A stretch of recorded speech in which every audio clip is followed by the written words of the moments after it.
श्रीराम समर्थ. श्रोते हो, आपण ऐकत आहात श्री गोंदवलेकर महाराज यांचे प्रवचन. प्रपंचातले विषय सुख हे खरे सुख नाही. मनुष्य जगात कितीही मोठा असला तरी त्याच्या प्रपंचात काहीतरी न्यून असतेच. न्यूनता नाही असा प्रपंचच नाही.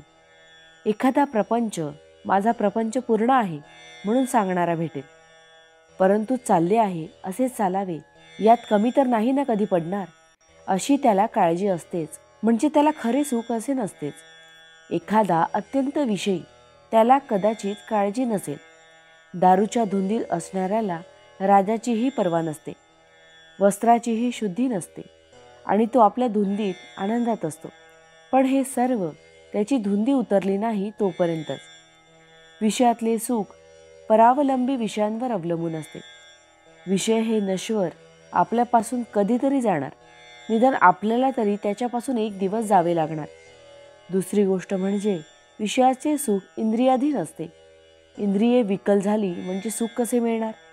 उद्या आपण मरणार हे समजले की कोणते विषय आपल्याला सुख देतील? सारांश, विषयात सुख नाही. जे सुख होतेसे वाटते ते आपल्यातच असते आणि ते विषयापासून मिळते अशी आपली फसवणूक मात्र होते. तर मग सुख कशात आहे? पुष्कळ वस्तू पुष्कळ मिळाल्या म्हणजे पुष्कळ सुख मिळते हा भ्रम आहे. खरे किंवा पुष्कळ सुख म्हणजे कायमचे सनातन सुख होय. ते सनातन वस्तूपाशीच म्हणजे भगवंतापाशीच असते. आपल्याप्रमाणे पशूंनाही विषय सुख आहे. त्यांच्यात आणि आपल्यात फरक तो कोणता? मी कोण, कशासाठी आलो असा विचार करणे याला सारासार विचार म्हणतात. प्रपंचातही आपण विचार करतोच. कशात आपला फायदा आहे, कशात आपला तोटा आहे हे बघतो. पण सर्वच असार त्यात सार ते कुठून कसे येणार? असलेल्या परिस्थितीत आपण समाधान मानित नाही, त्याहून अधिक सुखाच्या स्थितीची इच्छा धरतो. देवाची भक्ती करणे, संतांकडे जाणे हे सुद्धा विषय मिळवण्याकरता आपण करतो. मग आपली ही सेवा भक्ती विषयांची झाली का संतांची? देव संत यांचा उपयोग इतर गोष्टींप्रमाणे विषय मिळवण्याचे साधन म्हणून नाही का आपण करीत? मांजर आडवे गेले की आपले काम होणार नाही ही भगवंताची सूचना आहे असे समजून आपण परततो. पण एक बायको मेली की दुसरी करण्याचा विचारायला लागतो. सारांश, आपले ध्येयच विषय हे असते आणि ते मिळवण्याची आपली खटपट असते.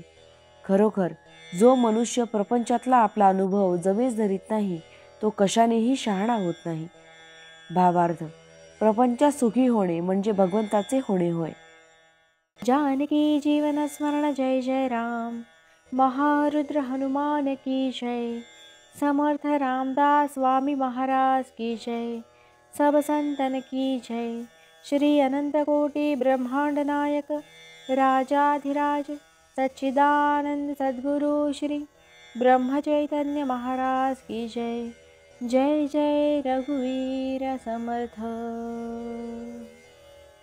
आता आपण 13 वेळा नामस्मरण करूया. श्रीराम जय राम जय जय राम. श्रीराम जय राम जय जय राम. श्रीराम जय राम जय जय राम.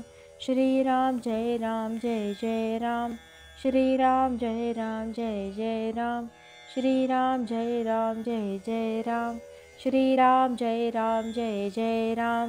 श्रीराम जय राम जय जय राम. श्रीराम जय राम जय जय राम.